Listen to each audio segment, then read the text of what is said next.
नमस्कार मित्रांनो, जय महाराष्ट्र, जय शिवराय. मी सुमित तुमचं स्वागत करतो आपल्या मराठमोळ्या तुमच्या हक्काच्या युट्यूब चॅनलमध्ये, म्हणजेच आपली संस्कृतीमध्ये. तर मागच्या भागात आपण कड्यावरच्या गणपतीचं दर्शन घेतलं होतं आणि आता आम्ही चाललोय विकटगडाकडे. तर ती व्हिडिओ तुम्ही बघितली नसेल तर इथे मी आय बटनमध्ये तिची लिंक देतोय, ती पण तुम्ही बघून घ्या.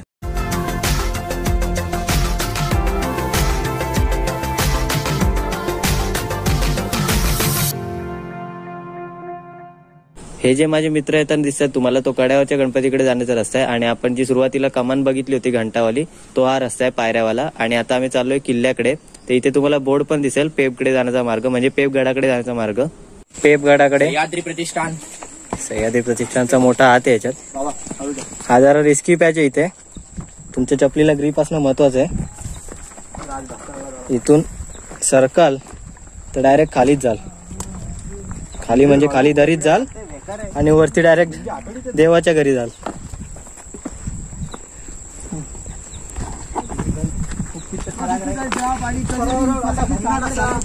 पाय सांभाळून चालायला लागेल तुम्हाला. जर तुम्ही हाडामासाचे ट्रेकर नसाल, बसून गेलात तरी चालेल, काय एवढं प्रॉब्लेम नाही, कोण हसत नाही इथे.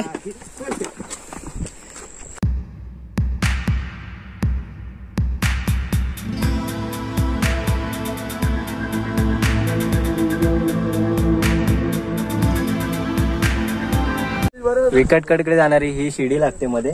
शिडी मजबूत आहे पण जरा हवा आली की हलते मध्ये मध्ये, त्यामुळे घाबरू नका. बसून बसून गेलात तरी चालेल, एवढं काही हे नाहीये.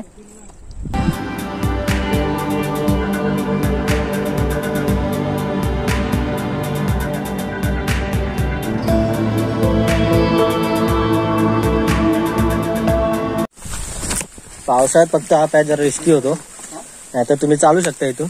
जेमतेम माझा एकच पाय राहतो याच्यात. शक्यतो फुल कपडे घाला, अंगाला खाज सुटण्याची जास्त शक्यता आहे. झाडीतून जायला लागतंय. ते तुम्हाला तिकडे टोकावर दिसत असेल एकदम, तिथे आपल्याला जायचंय. मस्त आता धुकं जमा होते तिथे.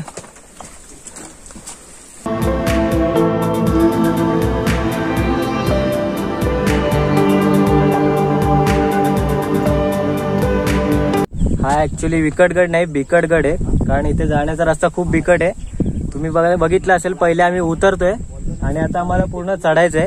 तिकडून जर आपण बघितलं तर रस्ता सरळ दिसत होता, पण रस्ता ऍक्च्युली तसा नाहीये. पूर्ण खाली उतरून परत वरती चढायला लागतंय. आता ते लोक तुम्हाला दिसत असेल चढताना. आम्ही तिकडेच चाललोय आणि आपल्याला त्या टोकाला जायचंय. चढायला स्टार्ट केलंय. आता इथून पूर्ण चढायचं ते शेवटपर्यंत. या सगळ्या दगडी वर खाली असल्यामुळे थोडा चालायला त्रास होतो इथे, त्यामुळे हात टेकवत चालू शकता तुम्ही.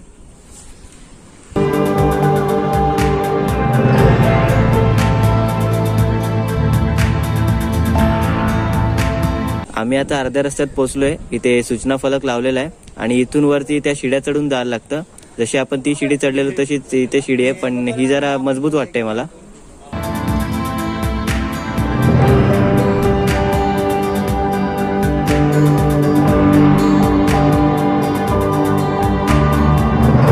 शिड्या चढून वरती आल्यानंतर असा काहीसा निसर्ग दिसेल तुम्हाला, पण इथे थांबून चालणार नाही, अजून भरपूर चालायचंय.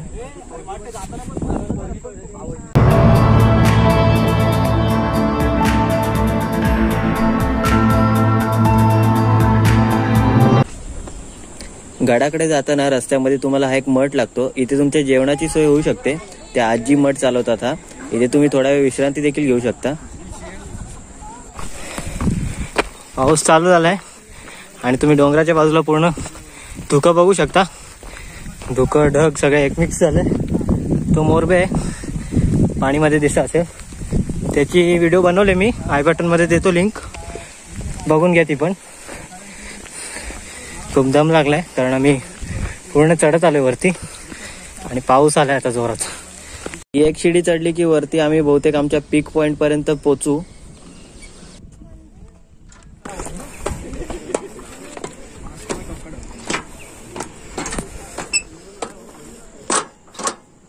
शिड्या आलतायत भाई मध्येच.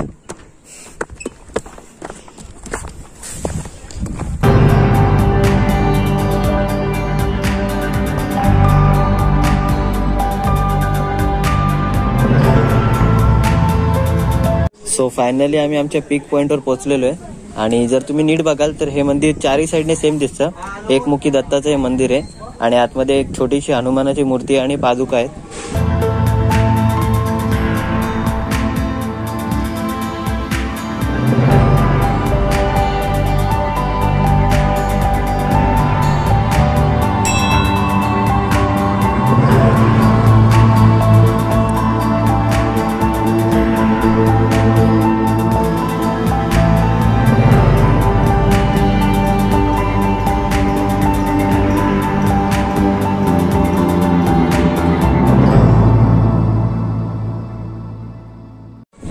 हे जे लोक तुम्हाला खाली जाताना दिसतात तो लेण्यांकडे जाण्याचा रस्ता आहे आणि फणसवाडीवरून येण्याचा आहे. तर आता आम्ही माथेरानवरून आलो म्हणून आम्ही लेण्यांकडे चाललोय.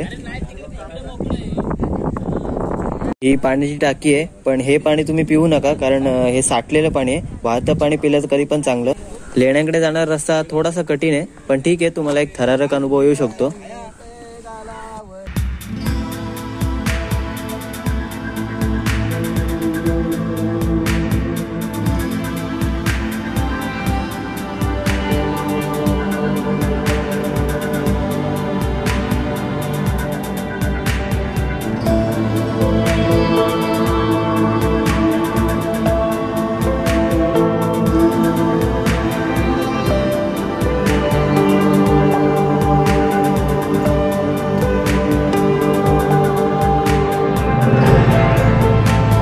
आम्ही आता लेण्यांकडे चाललोय आणि अर्धा पॅच कव्हर केलाय. हा खूप रिस्की पॅच आहे. इथून हा खरा ट्रेक चालू होतो. इथे इकडून माथेरानच्या रोडने तर काहीच ट्रेक नाही चालत. इकडून खरं तर चढायचा रस्ता देखील आहे. तुम्ही फणसवाडीतून आला नेरळ गावातून तर इकडून चढायचा रस्ता आहे, पण हा खूप एकदम जंगलातला रस्ता आहे. तुम्हाला रस्ता माहित नसेल तुमची हरवण्याची शक्यता ते जास्त आहे. तर महाराजांच्या काळात मावळे कसे चढायचे यात तुम्ही बघून या. खूप बिकट रस्ता आहे इथे. बऱ्याच लोकांना खूप सोपं वाटतं मावळे कसे करत असतील कसे नाही करत असतील, पण तुम्हाला इथे आल्यावर खरं प्रत्यक्षात समजतं की वाट किती बिकट आहे आणि कसं तुम्हाला जायला लागते बसून बसून. त्यावेळी मावळे धावत जायचे याच्यावर ना, आणि कसे ते गनिम जे होते त्यांना कसं चुकवायचं हे या सह्याद्रीने शिकवलंय. या इथे अजून एक पाण्याच्या टाक्या. हे पाणी नक्कीच पिण्यासाठी उपयोग करत असणार आहेत. अजून आपल्याला खूप चालायचं आहे. आणि हा रस्ता तुम्ही बघा, या रस्त्यावरून आम्ही आलो चालत. इथे या 2 शिड्या आहेत आणि इथून खाली उतरायचं आपल्याला.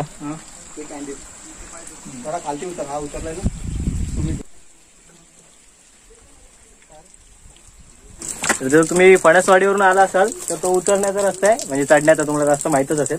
आणि आता आम्ही इकडून आलो होतो माथेरानच्या इकडून, तर आम्हाला सरळ इकडे जायला लागणार आहे या साईडला.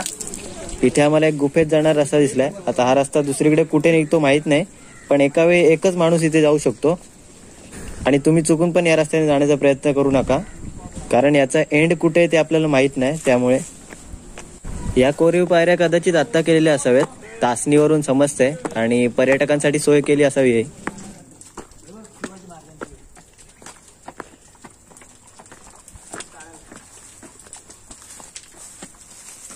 आता कशा परिश्रमानंतर आम्ही एकदाचे लेण्यापर्यंत पोहोचलेलो आहे.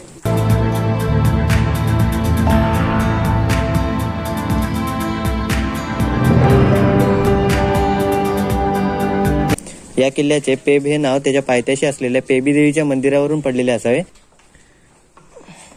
किल्ल्यावरील या गुहेंचा वापर छत्रपती शिवाजी महाराजांनी धान्य कोठासाठी केलेला असावा असा ऐतिहासिक संदर्भ आढळतो.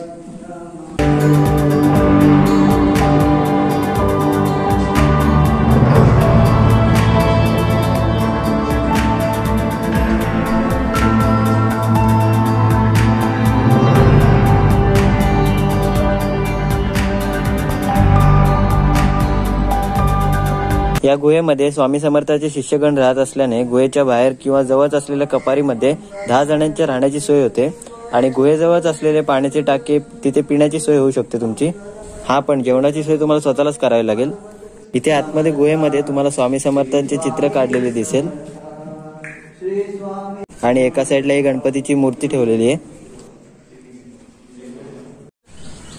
जे कोणी लोक हे बघत असतील मित्रांनो, प्लीज तुम्ही असं करू नका, कारण ही एक आपली संस्कृती आहे आणि आपल्याला तिला जपायचं आहे.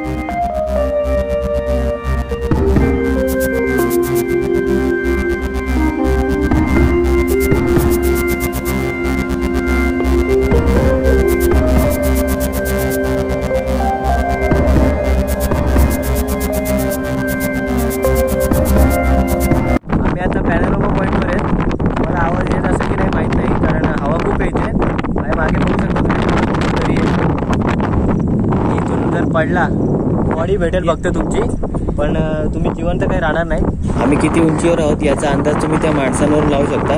मला ती माणसं दिसत असेल खाली, तिथूनच आम्ही चालत आलेलो आणि अजून तिकडपर्यंत चालत जायचंय आम्हाला.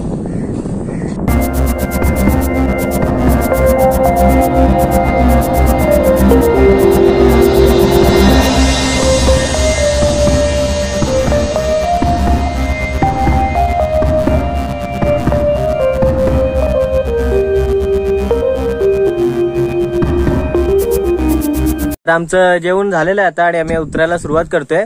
तर मी तुम्हाला माझ्या मित्रांचं इंट्रोडक्शन करून देतो. हा आपल्या बरोबर होता विनय पाटील. याने आज आपले मधले खूप मदत केली. मधले शॉर्ट जे चांगले दिसतील तुम्हाला ते ह्याच्या मदतीने काढलेले. आणि ऋतुजला तर तुम्ही बघता, कारण आम्ही कोंडानेलीला एकत्र होतो. ऋतुज आणि राज आम्ही एकत्र होतो कोंडानेलीला. आणि हा एक नवीन मित्र आहे अनिकेत म्हणून. तर आज आम्ही 5 जण इथे आलेलो. कोंडानेलीचा जर ब्लॉग तुम्ही बघितला नसेल तर आपण इथे आय बटन मध्ये लिंक देतोय त्याची, तो पण तुम्ही बघून घ्या. याचा वापर कदाचित सामानाची ने-आण करण्यासाठी करत असतील.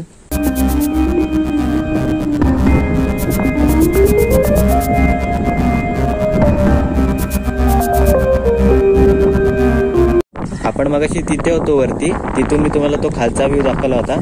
आणि आता इथून बघा तो केवढा वरती आहे.